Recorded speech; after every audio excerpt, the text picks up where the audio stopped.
saying while we're waiting for his audio to connect, you know, the reason why I have these Muhammad cartoons up in my studio and in my office, it's because it's a reminder of what I do, and why I do what I do. And it's because I am fighting to protect not only free speech, but also Western civilization. And people have literally been gunned down for simply drawing a cartoon. You probably don't, you know, really hear about stories like this much anymore, but it happens. It happens here in the United States, and it has happened abroad in places like Paris. And my next guest, Bosch Fawstin, he's been the victim of this, and as a Muhammad cartoonist himself, he's been targeted by Islamic terrorists and was almost killed here in Texas by an ISIS terrorist. So joining me now is world-renowned Muhammad cartoonist Bosch Fawstin. Bosch, thank you so much for joining me. It's a pleasure to have you. Can you hear me now? I can hear you, yes. Can you hear me? Excellent. Sorry. Yes, I can hear you. My microphone, I don't know what happened. The whole thing is set up. It's all That's good. on me. No worries. I apologize. No, it's okay. Glad to be here. The audience is very excited to have you. So I know that today's the 10-year anniversary of the Charlie Hebdo Islamic terrorist attack, and I just showed the BBC headline. I don't know if you caught that while you were getting situated or not. No. But kind of funny. We can maybe flash out on the screen if we can, so Bosch can see it. It said Charlie Hebdo marks decades since gun attack. Do you see that headline right there? Gun attack, not jihad, not anything. Gun attack. Yeah, so it's a gun attack, Bosch. It's a gun attack. It's not an Islamic terrorist attack.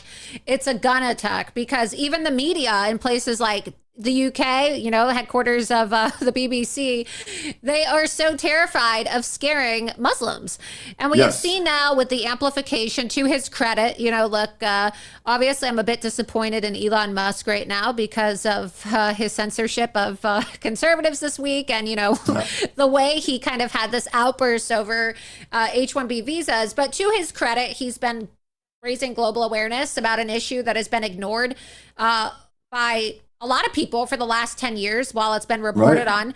And that is the issue of the rape gangs in the UK by these Muslim gangbangers, these Pakistani Muslim migrants that are getting away with raping underage British girls. And you'll notice that people are so afraid to talk about this. And Elon Musk has called for the resignation and the challenge, politically speaking, of some of these UK representatives, because their unwillingness, and they're unwilling to talk about these things, not because they don't want to admit their existence, but because they are afraid of the Muslims who have now they're on track to completely overpopulate non-Muslims in places like the UK, where Muhammad is now the #1 baby name. So, Bosch, what do you think about this 10-year anniversary? Have we learned our lesson about the threat of Islam? Has the UK, has France, has the United States of America learned its lesson about the dangers of Islamic immigration and the intolerance of so many of these Islamic immigrants that they have towards our constitutional values, especially the First Amendment and free speech? No, we haven't. The West hasn't. Individuals have. It looks like Elon Musk is starting to learn about this a little. He even he posted someone who said, "Why don't we hear about Christianophobia, or I guess Judaismophobia, or Hindu-phobia?" And he goes, "Yeah, that's interesting." Meaning, the only one that we're concerned about is having this, Islamophobia, which doesn't exist, by the way. Islamophobia does not exist. Islamophilia exists, which is this appreciation of and love of Islam where it doesn't deserve it. That's the problem. It's not Islamophobia. There's no such thing as a phobia of something that's like a rational concern. A phobia is for something like an irrational concern. So no, we haven't learned. And 10 years, it just hit me the other day. I was doing a live stream on my own channel, and it just hit me 10 years. I didn't even think about it for the last year or two. I was like, 10 years. And also, it's been 10 years since I won the contest in May 3rd of 2015. So no, I don't think we have, but I think individuals like Elon are doing the world a big favor by bringing a big platform to this issue. Because a lot of people they're hearing about this for the first time. The Muslim pedophile gang rapists, because that's what they are. They go after young girls and even young boys. Well, because Muhammad was a rapist, and that's why. And they don't want to talk about it because it's a tradition and it's part of their ideology. And a lot of people don't want to have a very blunt conversation about this. But, you know, Muhammad, he married Aisha when she was 6 years old, and he raped her when she was 9. I mean, they say consummated, but you can't consummate a relationship with a 9-year-old. It's called rape. So they don't want to talk about this. And in Islam, as you know, as somebody who's studied Islam like I have, you know that it's a form of blasphemy, not just to draw Muhammad, but also to criticize or reform Muhammad. So if you say that Muhammad shouldn't have raped a 9-year-old girl, Muhammad shouldn't have married a 6-year-old girl, you could be killed in Islam for saying that. You could be killed in the UK for saying that these Muslim gangbangers are wrong for raping these little girls, because to them, they're just being good Muslims. They literally believe that it's their duty as a Muslim to rape 9-year-old girls because the Quran teaches them that you have to be like Muhammad, who is the most ideal man in Islam. And so for them, they live their life according to the ways of Muhammad, which means doing exactly as Muhammad did to the T, which includes raping a 9-year-old girl. 100%. And that's why they don't want to get into this conversation. So it's almost scary for Elon Musk, I think, for himself, because he's starting a conversation that I'm not sure he wants to get to the bottom of, you know, because once you go there, you're going to go to Muhammad. You're going to go to this tradition of pedophilia. Pedophilia is a tradition, is an Islamic tradition. It's sick, but it's absolutely true. That's why it goes on again and again and again for centuries now. So it is a tradition. Does he want to go there? I don't know. But the fact is that he's willing to at least bring attention to this. I think it's awesome.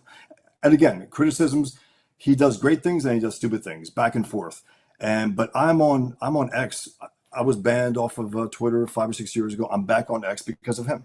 I mean, that's why I was able to get back on you as well. Same here. He does have, Yeah, and you actually as one of your trading cards, you could tell our audience about some of these Muhammad cartoons, because we have images actually of some of the cartoons that you've made. You made a Muhammad Musk graphic, so I wanted to get those pulled up because tell us about why you made this Muhammad Musk cartoon and how it's part of your series. And we also have a copy of the email that you sent out, the email blast that you sent out. To people. We'll show that first on the screen. So let's show the email to our viewers first. The Facebook post. Hello again. I hope you're having a great summer. This is something that I've been going on about. And you said that while you like Elon Musk's rhetoric about free speech, that he's a free speech absolutist, I've now challenged him a number of times to support Muhammad cartoons. So explain to us why you challenged Elon Musk and why you decided to make him his very own Muhammad trading cartoon. Because when someone like him in his position says that he's a free speech absolutist, I need to put that to the test. And the test in today's world, the way we are in today's world, is that's the flashpoint, draw Muhammad, and supporting those who draw Muhammad. I don't care what you say about anything else. You could say, well, I support this, but it's always a matter of, I'm a free speech absolutist, but I'm not for Muhammad cartoons. They're not for free speech. And I want to challenge when someone actually told me they might want to try to put a billboard across from Tesla, with a Muhammad cartoon. Hey, Elon, do you support free speech? And have him as Muhammad, I think it'll be fun, but also put him to the test, because again, he needs to prove it, and he hasn't proven it yet. He really hasn't. He would probably like it because he really seems to like memes and graphics, and so it's actually really nice. I mean, I want my own Muhammad cartoon card, so maybe you'll make a Laura Loomer Muhammad cartoon, because I want one. I could do that. Here's the Muhammad Musk card. So I think that it's actually pretty cool. So if I was Elon Musk, I'd be pretty flattered that let's go ahead and show it again, and people can read it. So you can just read the graphics if you want. Yeah, I got the stats because 10 is also X, so it's my 10th Muhammad trading card. So I put that, and I put him with the X in the back, making with his fingers, and then I have the stats of Muhammad, the kills, the wives, the concubines, and all this. When he was born, how tall he was, and if he was thin or not. And I have an original quote of Muhammad's throughout every single card that I have. I got like 17, I think, cards now, 17, and. So I also have Muhammad playing cards. I don't know if you saw those, Laura. I have those. I've bought a lot of your stuff. So cool. Yeah. I have. I also have your cartoon, and we can get this pulled up too. I believe I have it ready, but I am a collector of Muhammad cartoons, as you know. Yeah. And I spent a lot of money with you before, and you obviously you did the commission graphics, the Silicon Sharia. We've done some street art projects together. But I want you to talk about what it was like almost being murdered by an ISIS terrorist, because people need to understand that this isn't just happening in places like Pakistan, and it's not just happening in the UK.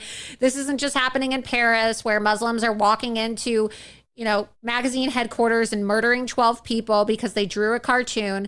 You were almost murdered at your very own Muhammad cartoon contest with my former employer, Pamela Geller, when she hosted a Muhammad cartoon contest in Garland. So tell our viewers about this, because people need to understand that the enemy is here. Absolutely right. I was born and raised to Albanian Muslim parents. I didn't know that there was a prohibition against Dr. Muhammad. We weren't taught that. It was post 9/11 when Muslims wanted, I think, flex their muscles. They wanted to test themselves. Say, okay, what else can we have these people not do? You know what? Don't draw Muhammad, because there's a long history of draw Muhammad in the Islamic world. The Shiites have been painting Muhammad for I guess 300 years, 400 years, maybe longer than that even. So it's not an ironclad prohibition, but they just want to tell the infidel, you better not draw him. It's just another way for them to try to control us. So when that contest came up, I had drawn Muhammad a few dozen times at that point. And the reason why Pamela did it was because it was after the Charlie Hebdo Massacre. There was an event in Texas at the Curtis Caldwell Center in Garland, Texas, where they had a Defend the Prophet conference.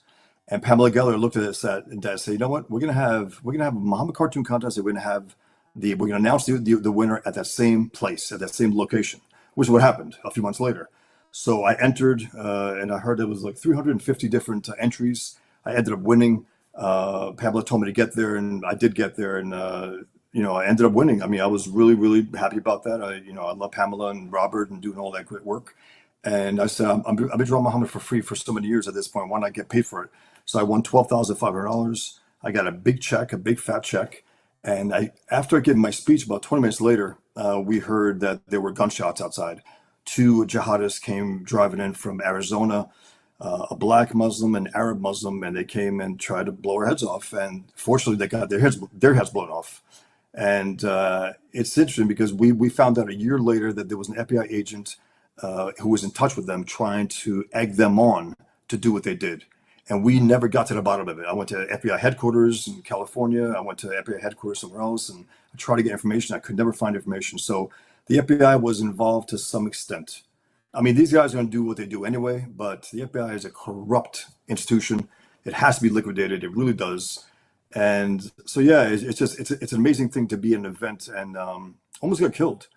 And the only thing I was worried about at that moment was I want to get back home, because I had a flight, and my friend said, Bosch, this is a terrorist attack. I said, I know. Okay. So I couldn't reach my family for about an hour. The phones were dead. People were worried to hell because they didn't know what happened. There was no real details out there, except for the fact that I was involved and I had won the contest. So finally, after an hour or two, I was able to get in touch with my family. So yeah, it was very exciting and dangerous. And also, I wouldn't change it for anything. It's like my life was turned upside down after that. But there's something about being in the middle of it in that intense way that's, I don't know. I love it. I love doing this. I think it's exciting. And also it's again, dangerous, but it's doing something that it defines us. Free speech defines us as a civilization, the West, America. It really does, because without that, we're not who we are. And look at the hellholes that don't have it, to know that how important it is. So that's it. I mean, that's what I can say a lot more on this, but if you want to go back and forth on this, Laura. But yeah, that's just. We have those images here for people that want to see you. We have 2 of the photos. This is you, and you're winning. You're winning Muhammad cartoon that you won the prize for in Garland. So that's the cartoon. Yeah. It says, "You can't draw me. That's why I draw you." And I have one of the very limited edition copies of that hanging in my studio as well. So there's, I believe they don't have those anymore, or at least one of the original copies. I have one of your very few originals. I have 6 more recreations that I do. I do recreations of them. They're only 6 out of 20. So yeah, that's what I have. But yeah, it was and again, the exciting fact, I don't really talk about that, but it is exciting because you're doing something that you know to be true and good. You're defying an enemy at war with you. It's like, you know what, to hell with you guys. We're going to defy you. You can tell us what to do. No one tells us what to do. In World War II, imagine if Hitler told Americans, you can't draw me. Imagine that. It's to me, it's offensive. But unfortunately, most cartoonists, most artists don't give a shit, and they have kowtowed. They have become de facto Muslims by not doing that. They really have. No matter what they say. Some of them tell me, "Well, it's not my thing. I don't really want to draw them." It's like, okay, that's fine. You want to put it that way, but do you love free speech? Do you want to defend it? That's the point, and we have to defend it, especially at this time. Especially at this time, not just from the Muslims, but from the left as well. Aside from almost getting killed by an ISIS terrorist at your cartoon contest in Texas, what are some of the other threats and things you've experienced over the last 10 years, or some of the censorship or deplatforming or demonetization or security threats that you've received? I know you've had several fatwas issued against you. Just if you could just tell people the extent of what you've had to go through as not a foreigner, but an American citizen. This is happening to an American citizen who is now unable. Well, you are able in some capacity, but really, honestly, in a mainstream capacity, like you are unable to do your job because of Islamic blasphemy laws here in the United States of America. So there are people here in America who are being subjected to these Islamic blasphemy laws, and I was hoping that you could tell my viewers about some of the trials and tribulations and conflicts you've experienced over the last 10 years as an American artist. Well, after I won the contest, I was invited to be the judge for a new Muhammad cartoon contest in the Netherlands from Geert Wilders. And I was to announce the winner, choose the winner, announce it, do a speech at the Hague Parliament, draw Muhammad in the middle of my speech, and then announce it. And it fell through because the threats were so extreme that even Geert Wilders, the security, they said, we can't take care of this. It's out of control. I got literally thousands of death threats, thousands, to the point where the FBI contacted me and they said, we're going to contact you this time. Because sometimes I contact them. If they get personal, if they send like a picture of someone that I know to me, some Muslims, I know that these guys are pretty serious. They have an end somehow. So I got more threats than any time in my life, not for winning the contest, not for even leaving Islam, but for being a judge for a potential Muhammad cartoon contest. That was like weird because it was like the most threats ever. So what I did was I took those threats, I put them in books alongside new, fresh Muhammad cartoons inspired by those threats. It's called Peaceful Death Threats. I have 2 volumes. I can make at least 2 or 3 more. So I mean, look, it's like this is the path that I chose. So whatever I go through, in a sense, I brought it on. Even though I don't think Americans should be dealing with this, I don't think any civilized people should be dealing with this. But this is the part of the reality, because once you leave Islam, you're also an apostate. I mean, I'm to be killed just for that alone, much less draw Muhammad and creating a character called Pigman who goes after jihadists. So yeah, I don't see it as too much of a burden in the sense where I love doing what I do. I love defying the scumbag enemy. And I love also just defending the issue of free speech, because to me, it's a life or death issue.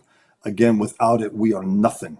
We are nothing. And that's it. To me, without free speech, America's over, civilization's over. That's it. And that's why, what other battle are you going to, if you're going to die for something, why not for free speech? At least that. It's like, okay, I can see that. So if I'm going to go, if that's the way I'm going to go, that's the way I'm going to go. But I'd rather not. I still want to produce work. And now I'm very fortunate because there's a group called the Comicsgate, and it's like it's an online movement of people supporting the work of comic book artists who've been canceled, like Ethan Van Sciver, John Malin, Shane Davis, Billy Tucci, Graham Nolan, all these artists who work for Marvel and DC Comics. They were all canceled in their own individual way, and they invited me. I've been warmly welcomed by them to be part of this group. So that's why I'll be relaunching Pigman with Comicsgate soon, probably within a month, at the end of this month.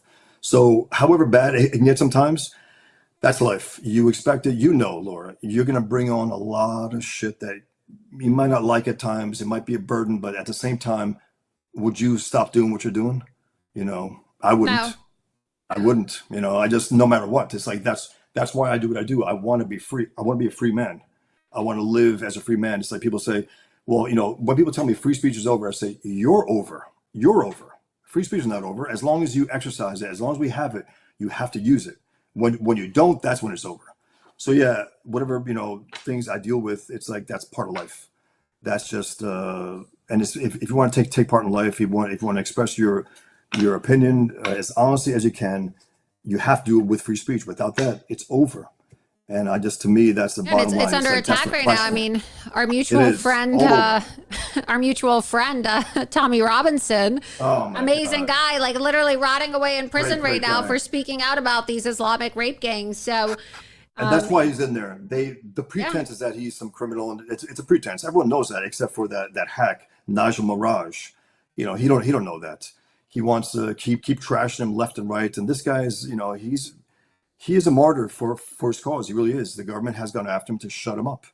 And what happens? Elon Musk takes that and runs with it and explodes it bigger than ever, which is great. And we'll see what happens. Hopefully, Tommy's surviving and just going to come out and stronger than ever.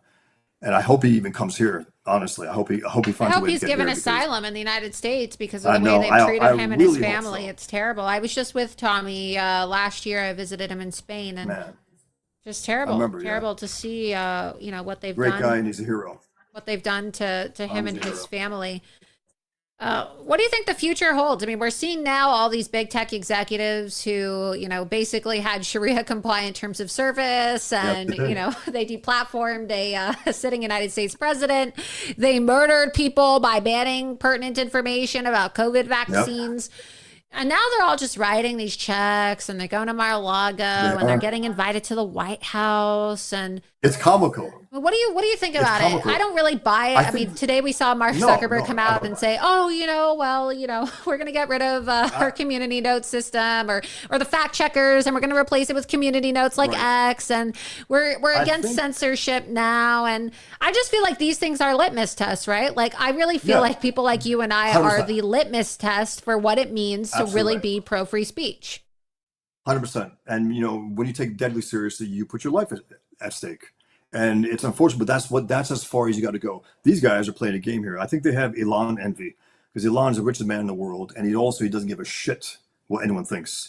And they want to be like that. And they're like, God damn it, I've been told along for so long now. And I think they have that. And also seeing him involved with Trump and even Zuckerberg, I think it was genuine though when he said that when Trump got up and said, fight, fight, fight.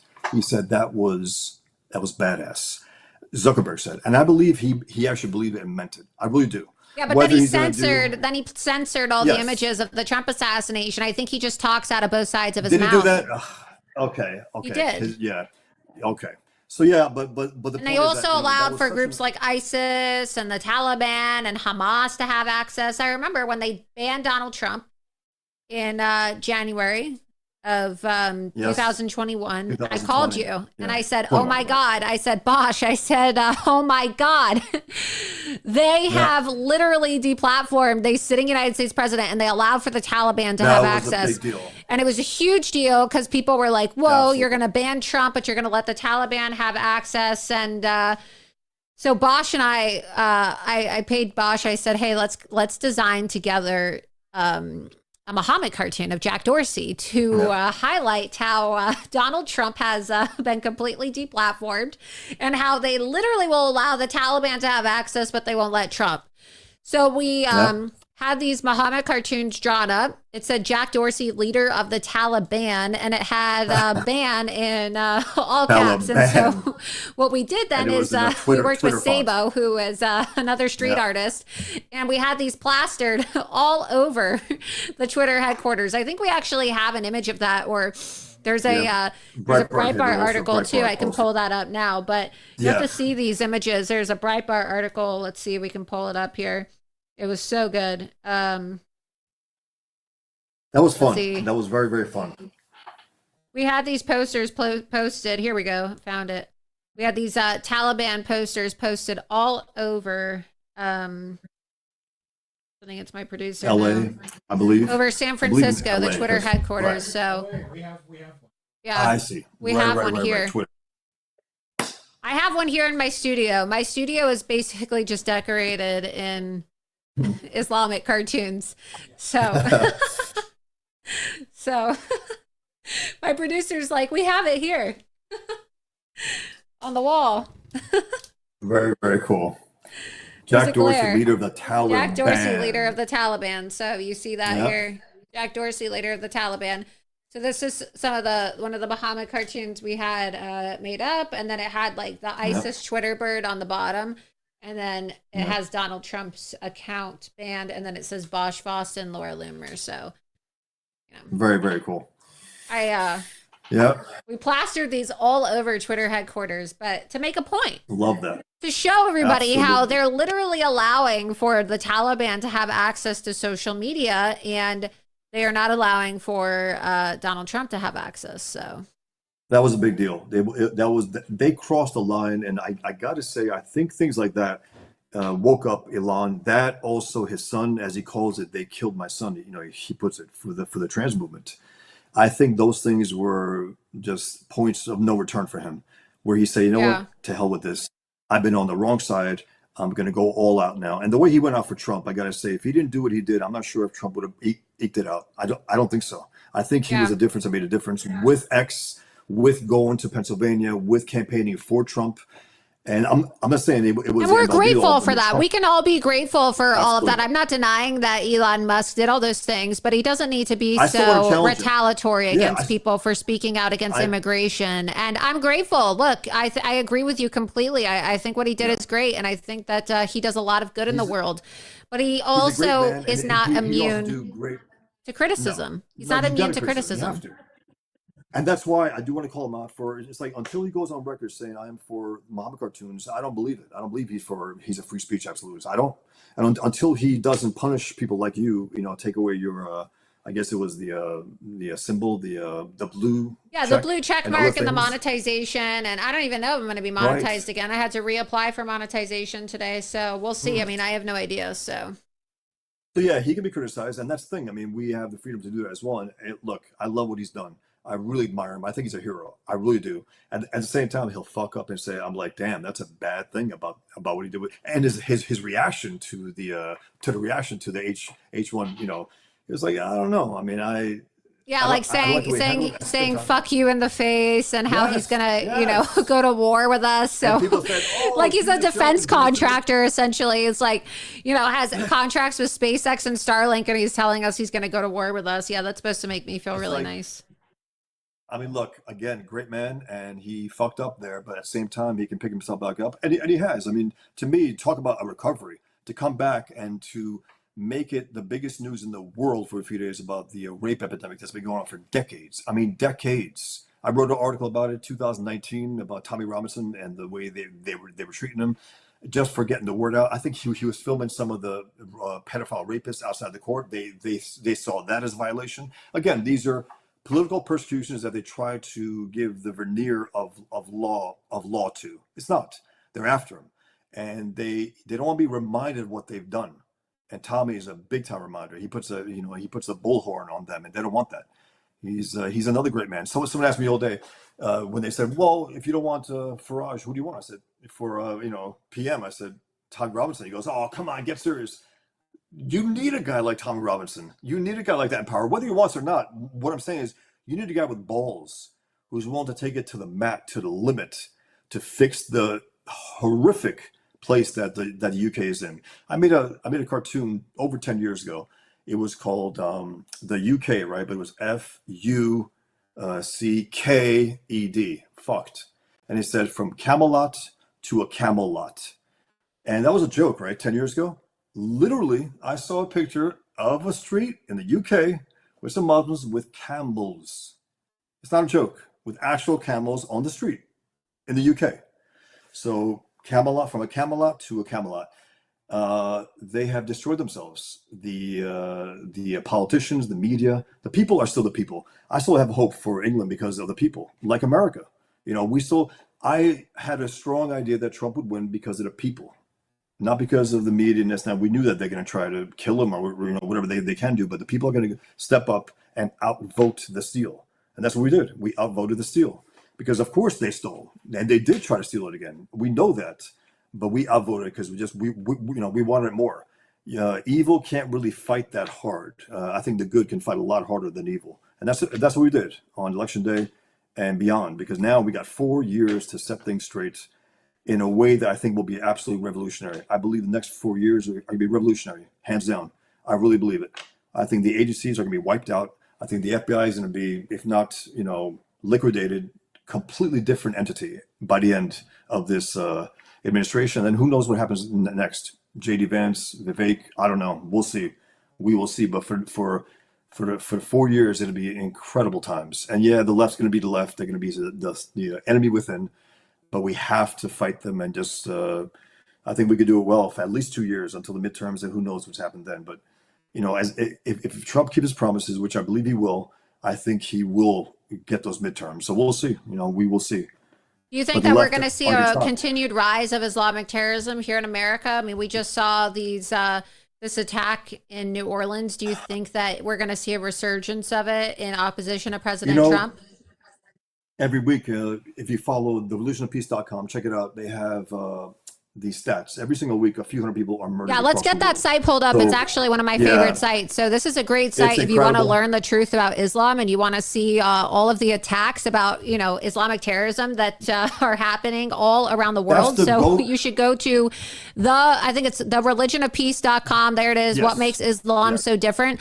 And it has the stats like every single day, like how many people have died from Islamic terrorism. Country? You could get quotes from the Quran. If you ever wanted to educate yourself about Islam, this is a superb site. It's a great site. It is. And it's over 300,000 human beings have been murdered in the name of Islam since 9/11. Over 300,000 globally. And there's something to be said about this also.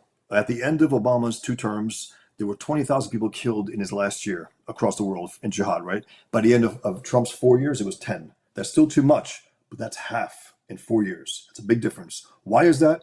Because the enemy thinks twice. When you got a guy in the White House that's like Trump, they think twice about doing what they're doing. They're like, I don't know about this guy. He's unpredictable. Let's just maybe hold off until we get a weak president again. So I think, at least for now, I think they won't be as dominant in America, but they're going to try. Some of them, they don't give a shit about the circumstances. Allah, the word of Allah is the word of Allah. But I think in general, I think there are still some rational elements with these scumbags that they'll think twice, because when Trump reiterated today again that there's gonna be hell to pay if the hostages aren't freed, from Hamas. That's a guy who's talking some serious shit, and they know he will back it up if necessary. He doesn't Trump said he's not a war guy, but I will defend my people. I will defend Americans, and I will defend our allies. So hopefully, in that case, but again, the jihad goes on, if not in America, globally. And that's my thing. I don't like when people have their favorites, like, well, jihad is happening in India. Don't you talk about that? I talk about global jihad. I talk about everywhere. And of course, it's more personal in America, naturally, because, I'm an American. But, still, I pay attention to the global jihad. I put every single week, I put the stats from religionpeace.com just to remind people. And some people are shocked, actually. They don't know that that's happening. They assume, well, we haven't been hitting since 9/11, type thing. It's like, no, it's a global thing. They can't pull it off yet. It's a global thing, exactly. Yeah, it's a global jihad. I mean, and we still have even like elements like the Merriam-Webster's dictionary. They still have as jihad, holy war in the name of Islam. That's the definition. That is the definition. And I'm part of me shocked that they still have it, but that's what it is. They don't say struggle, within, as Muslims try to sell us. The first dominant definition is holy war in the name of Islam. Or warfare against non-Muslims too. Yeah, sure. But the point is that it's not about a personal struggle against, remember the my jihad that Kara was trying to push, remember? My jihad is wake up in the morning and having a good breakfast and jogging, remember that? Yeah, and I'm not allowed to even talk about CARE anymore because, I have my own version of a gag order by the judge who ordered the raid on Mar-a-Lago. So I'm not allowed to even comment on what you just said because I have my own gag order. Yes. I have a stand-in for CARE in my Pigman comic called Your Muslim Friends. Your Muslim Friends, the presumption, because these are stealth jihadists. But anyway, I don't want to get into that with you here, if that's a gag order. So yeah. You're allowed to talk about it. I'm not allowed to talk about it, but it is what it is. We'll move on because they love threatening me and they love harassing me. So oh yeah. No, we have two enemies within, the Islamic enemy and the leftist enemy. And the leftists talk about the systemic racism. We have The greatest problem is the systemic leftism in America. That is our greatest problem, and it makes us weak for jihad. It makes us ripe for this enemy. So it's those two threats that I go back and forth on. People say, well, why don't you, go back? I said, look, I take all comers. Whoever's trying to destroy America and civilization, I will go after. So I do go after all of them, left and, Islam. And the right, the right in a lot of ways, a lot of them are pussies, a lot of them are weak. A lot of people on the right, yes, but they're not the ones trying to destroy. They just don't know how to defend it, unfortunately. Yeah, absolutely. Anything else you wanted to say or comment? Any last thoughts about this 10-year anniversary of Charlie Hebdo and the upcoming 10-year anniversary of your own shooting, Islamic terrorist attack, your own gun attack, as the media likes to call it, right. at your own Muhammad cartoon? I wrote an article a number of years ago. It was called My Draw Muhammad Challenge. And it was basically to challenge. They had all those challenges, the water challenge, all this. I said Draw Muhammad Challenge. So I challenged my fellow cartoonists to draw Muhammad. And it was a long article, and David Horowitz was going to publish it. And some people got a little cold feet at the organization, the Freedom Center. But check it out. It has everything I've ever wanted to say about the issue of free speech and Draw Muhammad. Everything. I went over and over and over again. I said, this is the one. So I don't write many articles, but sometimes that's the only way I can express myself in a certain way. So check it out. It's on my website, boschfawstin.com.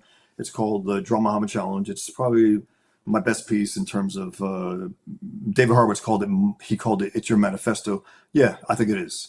But because free speech, again, that's the thing for me. Without it, we are cooked. Look at the countries that don't have it. So just that. Check out my store also. I sell books. I got cleaned out recently from Comicsgate.